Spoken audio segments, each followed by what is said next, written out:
Shutdown. Congress has a procedural scheduled vote that is within the hour, but the outcome is uncertain as of now. Also tonight, we will debunk all the lies, the hysteria in the media over the potential shutdown and expose the Democrats for their blatant hypocrisy on this issue. And also tonight, major developments in the biggest abuse of power in our generation. It is a scandal so big it is making Watergate look small and insignificant. Sarah Carter is reporting that congressional Republicans, they are lining up to see the classified memo that shows systemic FISA abuses that were committed by the Obama administration against the Trump campaign and the incoming president. This is only about a tenth of what we know is coming. Stay tuned. Tonight, we are issuing you a call to action. The American people, how do we get this explosive information released? Release the memo. We'll cover all of it in tonight's Breaking News Friday night opening monologue. All right, so the Democrats, the media, they're desperately trying to whip you into a frenzy about a government shutdown. Now, they want to create a climate of fear and panic that is all based on lies. Now, let not your heart be troubled. The left, they're not telling you the truth about what is actually going to happen if at midnight tonight the government, quote, shuts down. It never really shuts down. It's all an attempt to try and use the shutdown to bludgeon, once again, President Trump and the Republicans politically, even though when you look at the facts and the truth, they have nothing to do with this. Now, Senate Democrats, led by Chuck Schumer, they're the ones to blame tonight. They are the ones who really, in reality, are putting illegal immigrants before you, the American people. DACA is in place until March. It is not that urgent. It is why it is now being called tonight the Schumer shutdown. Now, he and liberals, they own this tonight. And, of course, fake news, CNN, the whole network, well, they're taking the lead in launching a false shutdown narrative to try and smear the president and Republicans. Now, take a look. This is classic. How the OMB director, Mick Mulvaney, completely shuts down and owns Jim Acosta of the fake news network. Watch this. How can it be the Schumer shutdown when Republicans control the White House, the House, and the Senate? Come on, you know the answer to that as well as anybody. I mean, I have to laugh when people say that, oh, we control the House, the Senate, the White House. Why can't you get this done?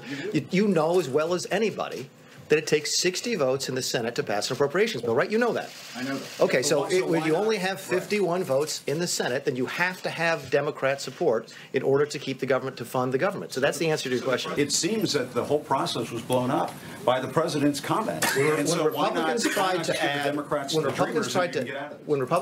add a discussion about Obamacare to the funding process in 2013, we are accused by Nancy Pelosi and Chuck Schumer of inserting a non-fiscal, a non-financial issue into the spending process in order to shut the government down. How is that not exactly what is happening today? There is no reason that you have to deal with DACA this week. There's no reason you have to deal with DACA before the end of February, the middle of February. DACA doesn't expire till March 5th. This is purely an attempt by the Senate Democrats, led by Mr. Schumer, it's why we call it the Schumer shutdown, in order to try and get a shutdown that they think this president gets blamed for. Now, fake news is CNN's Jim Acosta. He's either lying to you or he doesn't understand that if you're in the Senate, you actually need 60 votes to break a filibuster. You paying attention, Jim? That's why it's being called the Schumer shutdown, because the Democrats, they are refusing to vote on a clean continuing resolution, which they say they always liked, and that includes funding for the CHIP program, the Children's Health Insurance Program that they say they wanted and wanted badly. Now, don't believe any of this for a second. In this particular case, the Democrats actually care about DACA and the Dreamers, that this is what it's about. They don't even want a DACA solution. They want to run on this in 2018. They want to use it as a political weapon for these midterm elections. Now, Democrats and the media, they're also praying that this shutdown drags on for as long as possible because they want to stop, what, the Trump economy dead in its tracks, which is not going to happen. Now, President Trump, he has thankfully reversed the economic decline that we saw all 8 years under Barack Obama, and the left, they can't stand watching this. Look at this. Good news for you is bad news for them. The stock market is at an all-time high. Under President Trump, the Dow Jones is having its best year since FDR was president. 2.2 million jobs now have been created. Unemployment in America, a 17-year low. Americans filing for unemployment, get this, is at a 45-year low. Good news. Americans and African Americans and Hispanic unemployment, get this, it's at an all-time low.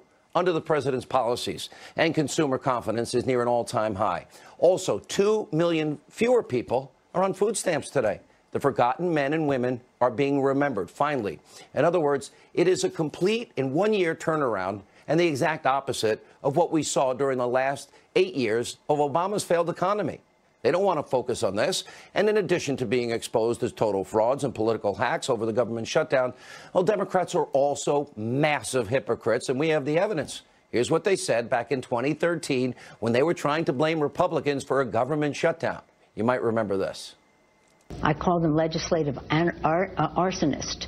They're there to burn down what we should be building up in terms of investments in education and scientific research and all that it is that make our country great and competitive. It's sort of like this. Someone goes into your house, takes your wife and children hostage, and then says, let's negotiate over the price of your house. You know, we could do the same thing on immigration. We believe strongly in immigration reform. We could say we're shutting down the government. We're not going to raise the debt ceiling until you pass immigration reform. It would be governmental chaos. I join the American people in their disgust at what happened in terms of the shutdown of government. It's an unthinkable tactic to use in the political debate. The hypocrisy is stunning. That's what they are doing. These people have no shame, and apparently they haven't actually figured out that most of what they say just 5 years ago is actually on videotape. And just like the media, Democrats have zero credibility on the issue. Now, for them, this is all about scare tactics and trying to convince you, the American people, that a shutdown will lead to mass suffering and apocalyptic-like circumstances. Those are all lies they've been telling all week. Now, the OMB director, Mick Mulvaney, explained earlier today that in 2013, and this did happen, the Obama administration, they made the shutdown as bad as possible to score cheap political points. They did hold everything hostage. And Mulvaney, he also laid out how most of the government is going to stay open if this, quote, shutdown happens in less than, 3 hours. Watch this. The Obama administration weaponized the shutdown in 2013. What they didn't tell you was that they did not encourage agencies to use carry-forward funds, funds that they were sitting on, nor did they encourage agencies to use transfer authority. They could have made the shutdown in 2013 much less impactful. The military will still go to work. They will not get paid. Okay? The border will still be patrolled. They will not get paid.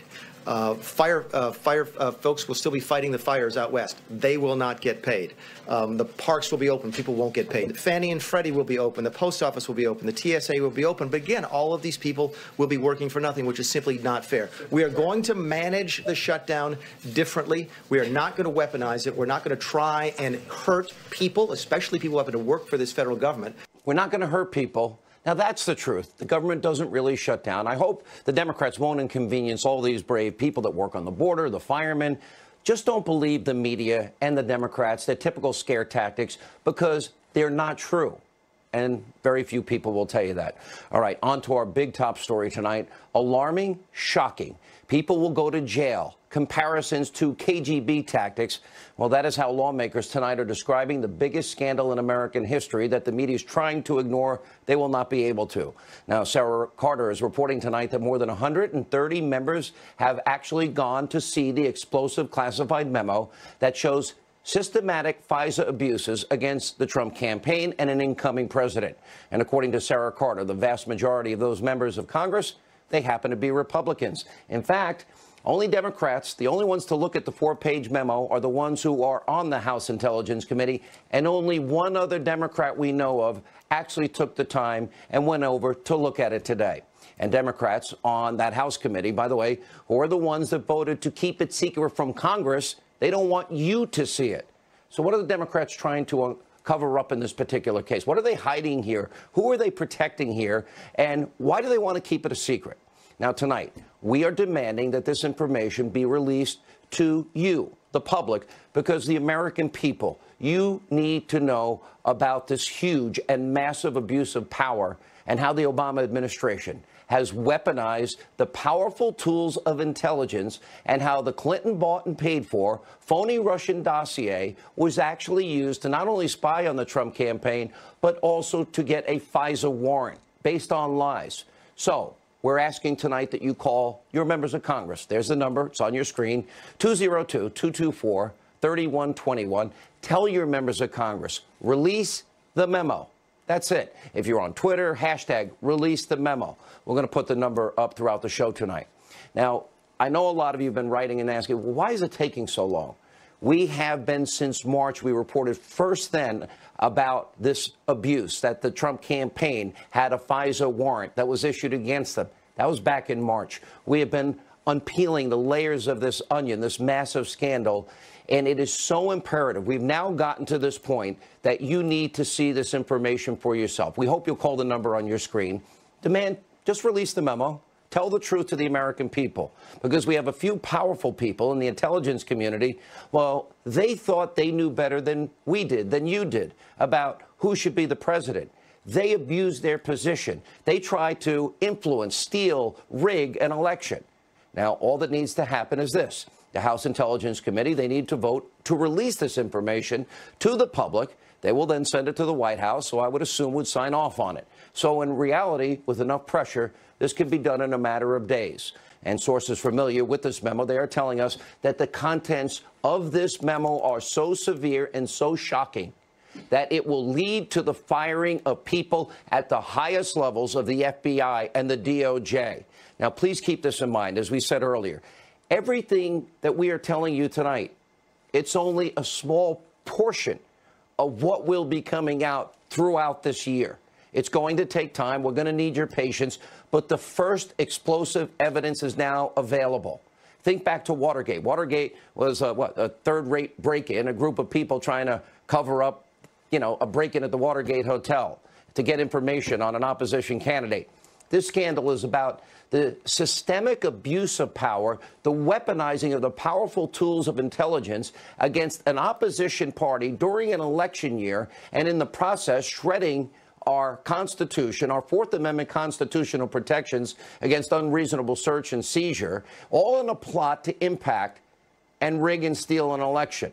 That's how important this is. And I don't care if you're a liberal, a conservative, a Republican, and Democrat, you need to care about this, because we will lose our constitutional republic if we don't get to the bottom of this. And when all this information finally sees the light of day, it will remove any doubt that the special counsel, Robert Mueller, his team of partisan Democratic donors need to be disbanded, and their witch hunt needs to be shut down immediately. And as we showed you last night, these are the key players in all of this. They are high-ranking Obama, FBI, and DOJ officials, and a lot more information about them will be coming out in just the next couple of weeks. I think the latest we will get this is around January 30th, but we need to see it sooner. We also know that the Trump-hating FBI agent Peter Strzok and his FBI lawyer mistress, Lisa Page, they're at the center of everything here. And we know from the released text messages that they called then candidate Trump an idiot, loathsome, a lonesome human being, F Trump. And there are still 9,600 text messages that we have not seen yet. And one particular message really gets to the heart of what we've been trying to find out. And this is between Peter Strzok and Page. And now it makes a lot more sense knowing what we know. Now, back in August, Strzok wrote to Lisa Page, well, I want to believe the path that you threw out for consideration in Andy's office, that there's no way he gets elected, but I'm afraid we can't take that risk. It's like an insurance policy in the unlikely event that you die before you're 40. Now, we, of course, believe that was Andy McCabe, the FBI director, of course, Andrew McCabe. And we also are believing tonight, and we have very strong evidence to corroborate this, that Lisa Page was the key counsel for McCabe. You see the nexus here? You got Lisa Page, you got Peter Strzok, you got Andrew McCabe. What's the insurance policy? Talking about an insurance policy in case Donald Trump wins the election and Hillary loses. And at the same time, then you have the Obama administration. They're trying to obtain a FISA warrant to spy on the Trump campaign. And they say, allegedly, it's about Carter Page, but we know it's a pretext. And sources are telling us that the first request for the warrant was rejected. They said no, which rarely happens. And that's when the Clinton bought and paid for phony Russian propaganda dossier was then used. Now, that dossier put the request over the top. Then they were granted the FISA warrant, and that allowed the Obama administration to begin the systemic abuse of FISA spying powers to target a candidate, an opposing candidate, an opposition party in an election. And this is part of the important Fusion GPS. Now, co-founder Glenn Simpson. Now, he testified. This was released yesterday. He didn't even bother to verify what was in the dossier. He just trusted the person he's paying, British spy Christopher Steele, even though Steele is known to have paid Russians for information. And by the way, his very skilled nature is what? His skill is deception. And we're learning from the Simpson testimony that the Clinton campaign and the DNC knew he was reacting, in other words, and reaching out to the media outlets to try and get them to write stories about the fabricated Russian dossier. So just like we've been telling you, Clinton bought and paid for a dossier, $12 million. It was going right through one lawyer through her campaign, right through another lawyer through the DNC, which she was controlling. In it, what do we have? Russian lies, salacious lies, all in an attempt. She rigged the election against Bernie. Now she's trying to rig the election against Trump. Comey and Strzok, well, they exonerate her before an investigation. You get it? There's a lot of rigging here. I know this is a lot to absorb, but there are so many questions. We need to know who knew what, when, and where. And let me tell you this tonight. Andrew McCabe, if you're watching, you need to be fired and you need to be investigated. And by the way, so does the Trump-hating FBI agent, Peter Strzok, fired and investigated. His FBI lawyer mistress, fired and investigated. Lisa Page, gone. Demoted DOJ official Bruce Orr, who met with Fusion GPS before and after, removed, fired, and investigated. James Comey, who we know rigged, in other words, gave an exoneration before investigation, we learned today is reportedly going to teach an ethical leadership class at William and Mary. You've got to be kidding. Anyway, he needs to be investigated, and he may want to hire a lawyer instead, maybe an ethical one at that. Rod Rosenstein, you need to explain your role in all of this, and specifically, if you were involved in extending this FISA warrant. And frankly, Rod Rosenstein needs to be fired. And finally tonight, Special Counsel Robert Mueller, his corrupt and biased investigation needs to be shut down once and for all. It was predicated on lies from the beginning.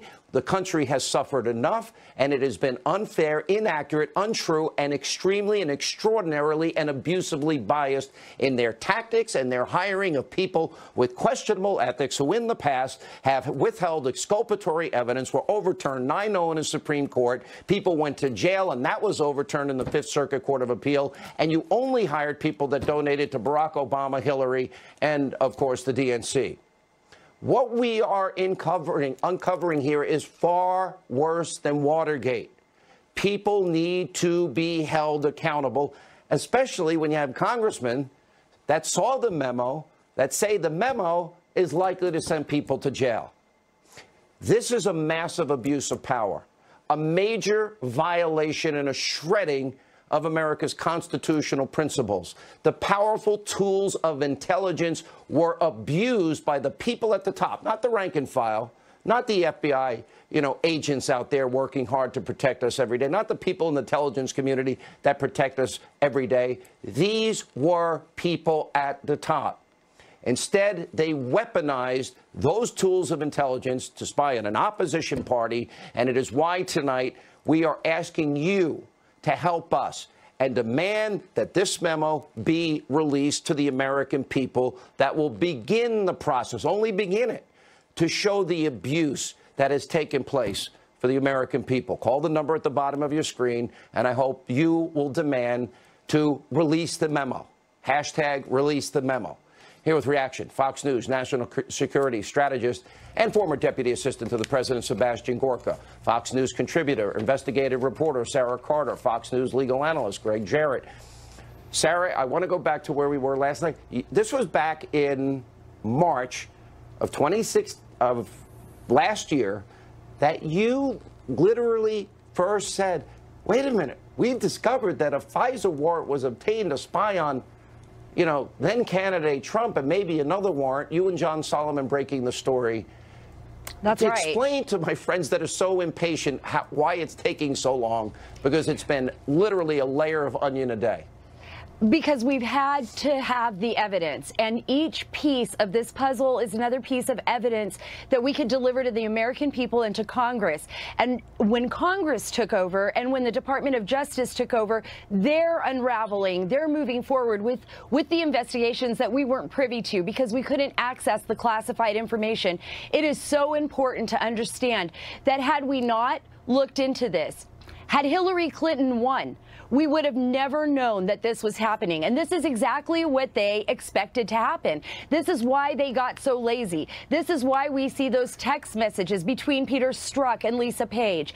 And now, Sean, this is really interesting. You know, before I got here, I was contacted by law enforcement officials, both former FBI and current, and they were saying to me, get the text messages from Andy McCabe.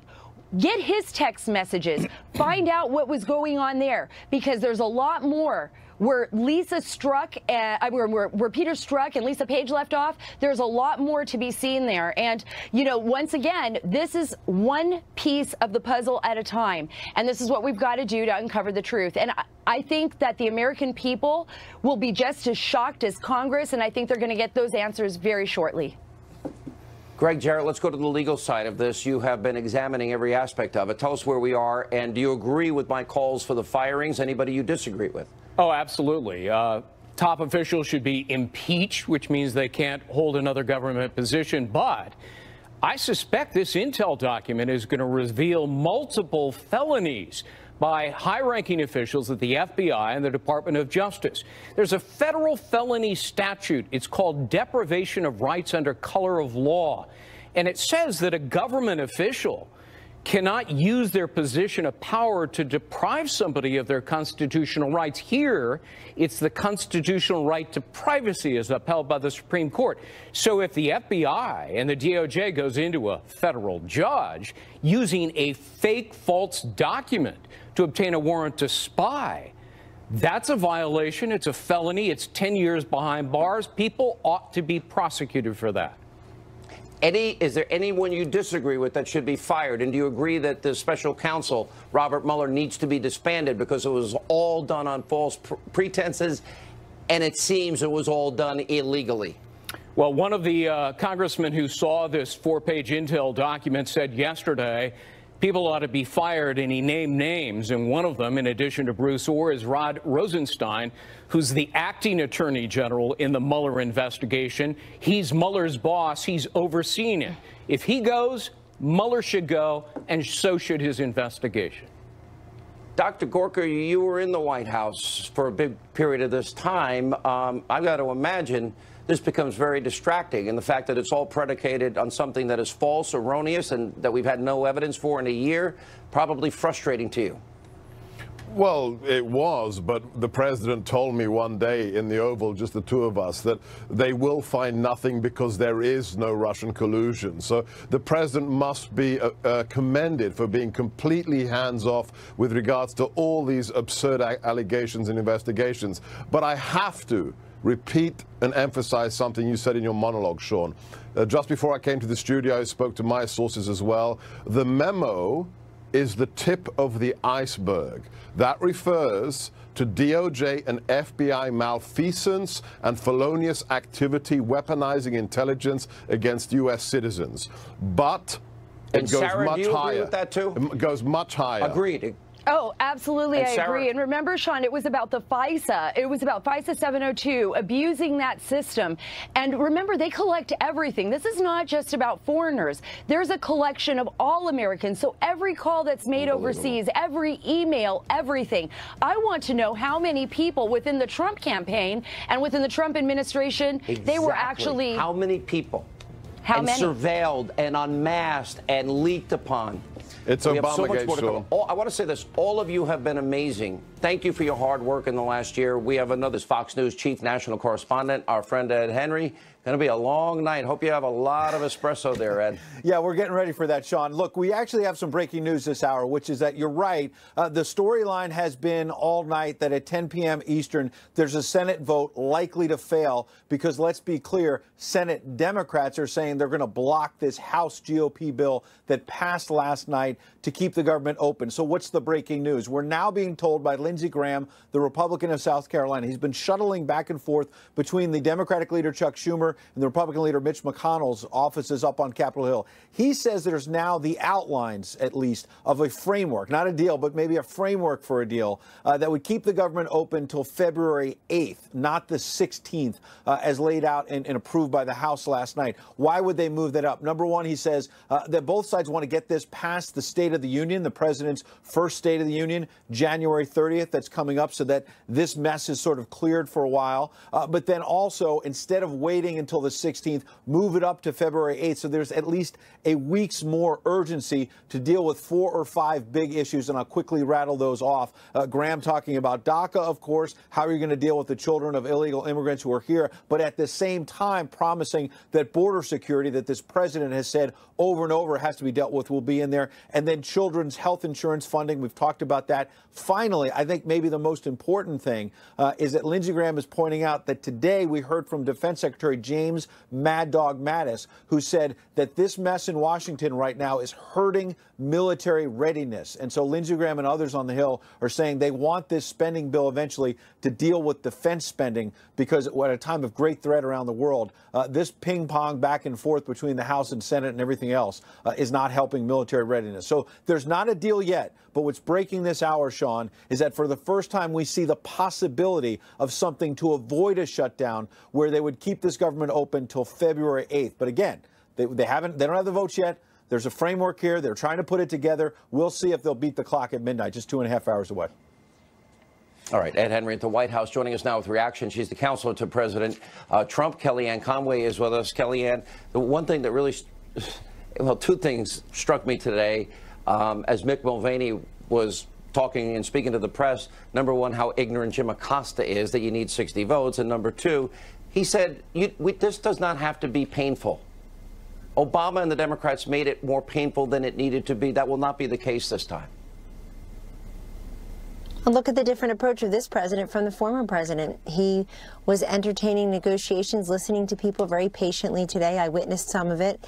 And this president has said from the beginning that he supports a longer-term deal.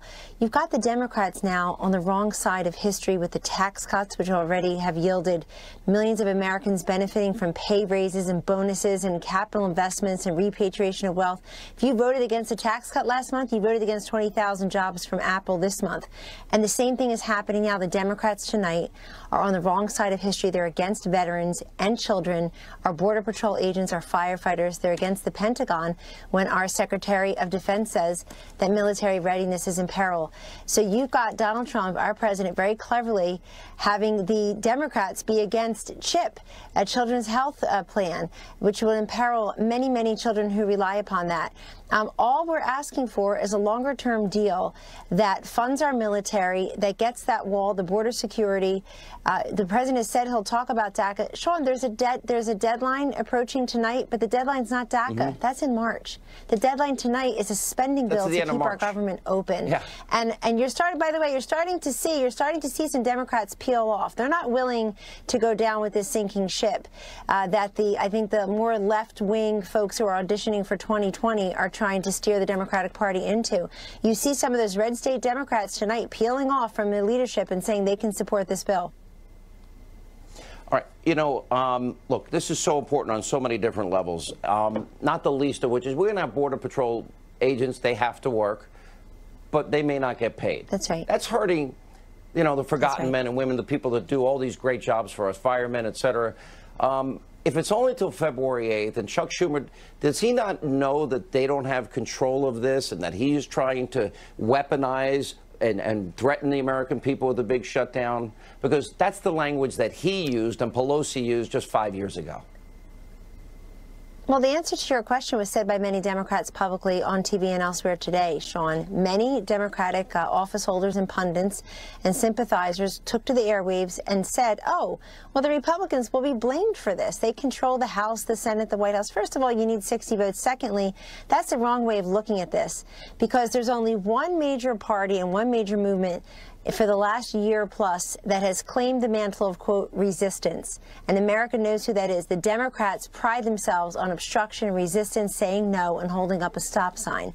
So people will know the same folks who resisted giving the forgotten men and forgotten women tax cut last month are getting in their way of those who live paycheck to paycheck of getting that paycheck. They know this is the paycheck president, Donald Trump, versus folks who are be so petty about DACA before the deadline even is upon us, that they would deny people their paychecks. And that really is regrettable. I hope they change their mind, and I hope they see toward I think the value of keeping the government open.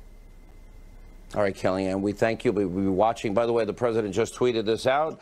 He said, not looking good for our great military or safety and security on the very dangerous southern border. Dems want to shut down to help diminish the great success of tax cuts and what they are doing for a booming economy. That was just tweeted out. When we come back, Pam Bondi is with us. Also, Herman Cain is revealing now disturbing surveillance abuses by the U.S. government against the Trump campaign and the Trump transition and a president-elect. Here with more reaction, we have the Florida Attorney General, Pam Bondi, Fox News contributor, our friend Herman Cain. Well, both are friends. Pam, legally, as we now have discovered all of this, it's so much bigger than Watergate. This is the powerful tools of intelligence, the top people that have access to those tools, and it's about using them and the FISA courts to prevent somebody from getting elected and then sabotage him after he was. Sean, it represents a profound corruption of the rule of law in our country. You know, we talk about the Constitution being a sacred document. That includes the Fourth Amendment. And really tonight, I'm disgusted. It's horrible. People that you and I are friends with in Congress, who we know and trust, who have seen these documents, have said it's horrific, it's horrible, heads should roll. Our justice system has completely been inverted by this process. And I agree with you now that this investigation needs to end. These people must be investigated, meaning top officials at Justice and the FBI. And whether Jeff Sessions recused himself from the investigation, they all work for him now. He's seen the text, that's correct. He's seen the memos, and he is the man who is in charge of bringing these people in. And if it's found of wrongdoing, they need to be indicted, convicted, and incarcerated.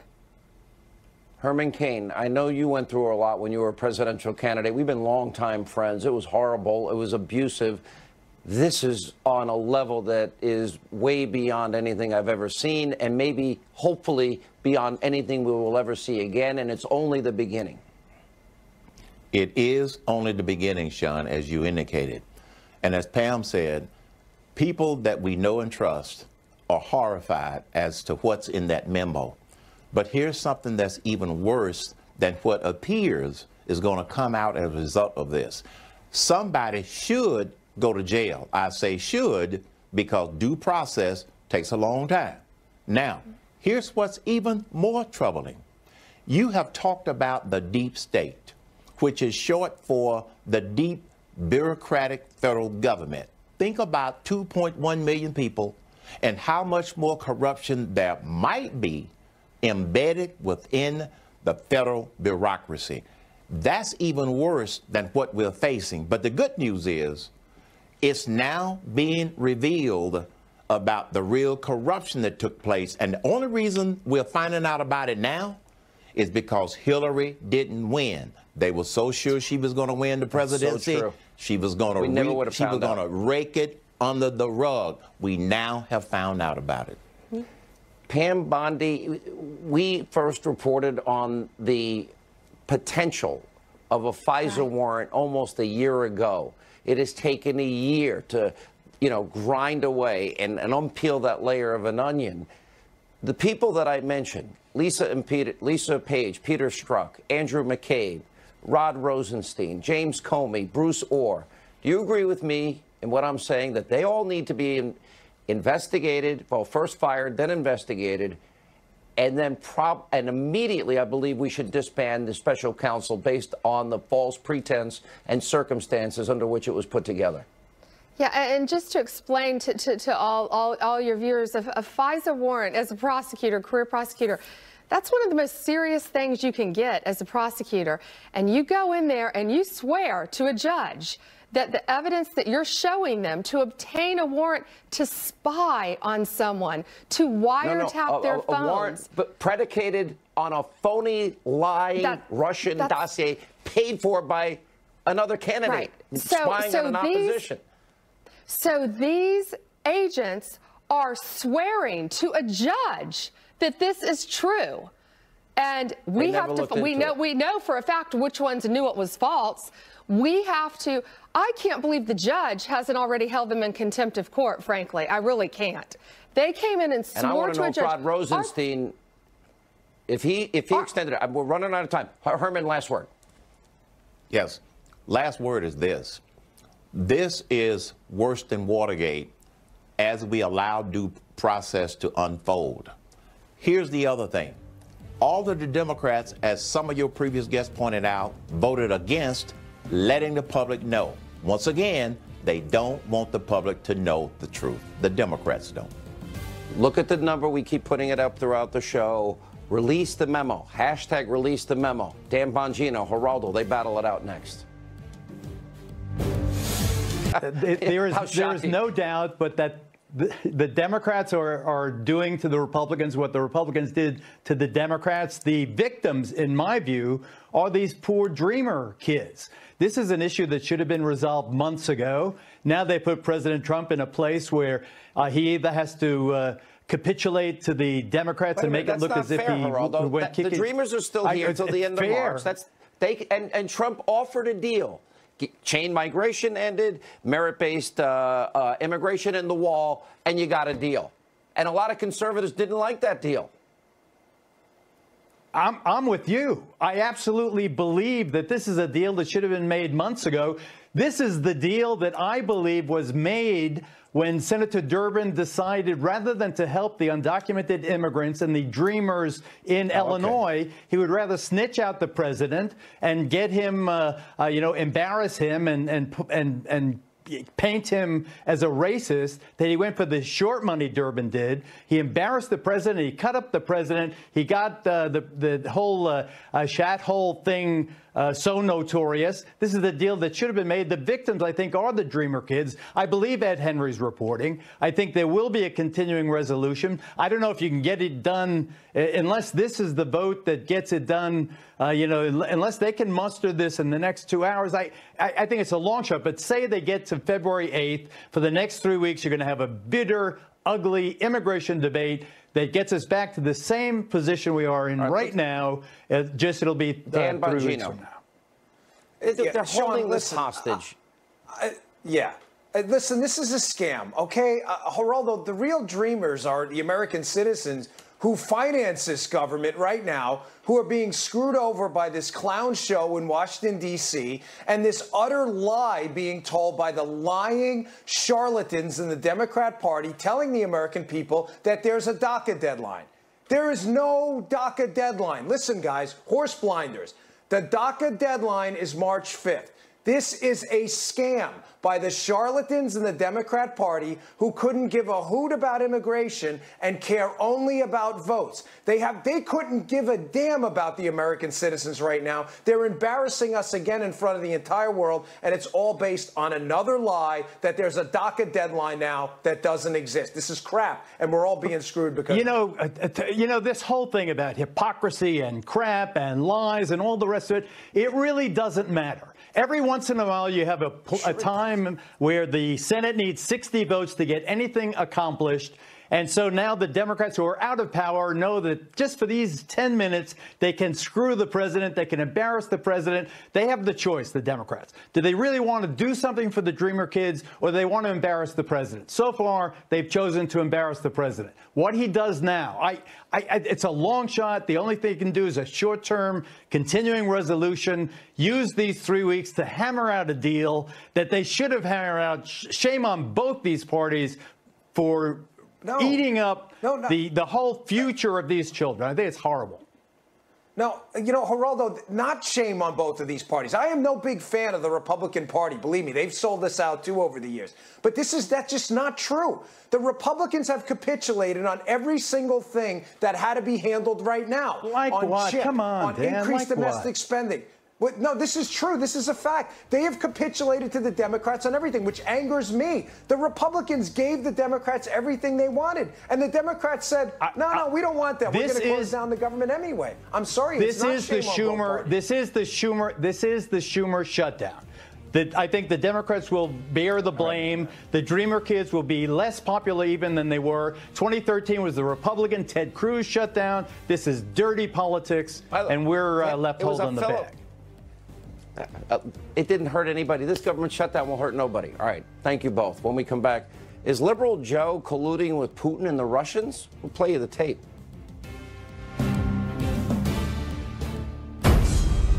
America's top critics are raving. All right, the Senate is only minutes away from holding a procedural vote. That's to end the filibuster on the House interim spending bill. And now, by the way, it's time for our video of the day. So Liberal Joe, well, Dr. Liberal Joe and Dr. Mika, well, in this case, Joe's at it again. The biggest truth that Donald Trump doesn't want out. And it's the truth we've been asking about since December of 2015. And that is that Vladimir Putin has something on Donald Trump. Let me say it again, because there's been a lot of noise from Donald Trump over the past year since he's been president. Vladimir Putin has something that he is holding over Donald Trump's head, and it is bad. By the way, how would Liberal Joe know that? Joe, you're losing it. You need psychiatric help. Where are your sources? Could it be that you were colluding with the Russians? It's the only thing I can conclude. All right, before we go, one more item of business. The Hannity hotline. Oh, this has been a tough week. Listen to this. Boy, Hannity, when are they going to take you off the air? Because, I mean, if you told the truth once, I think my TV would blow up. Something's wrong tonight. The hair around your temple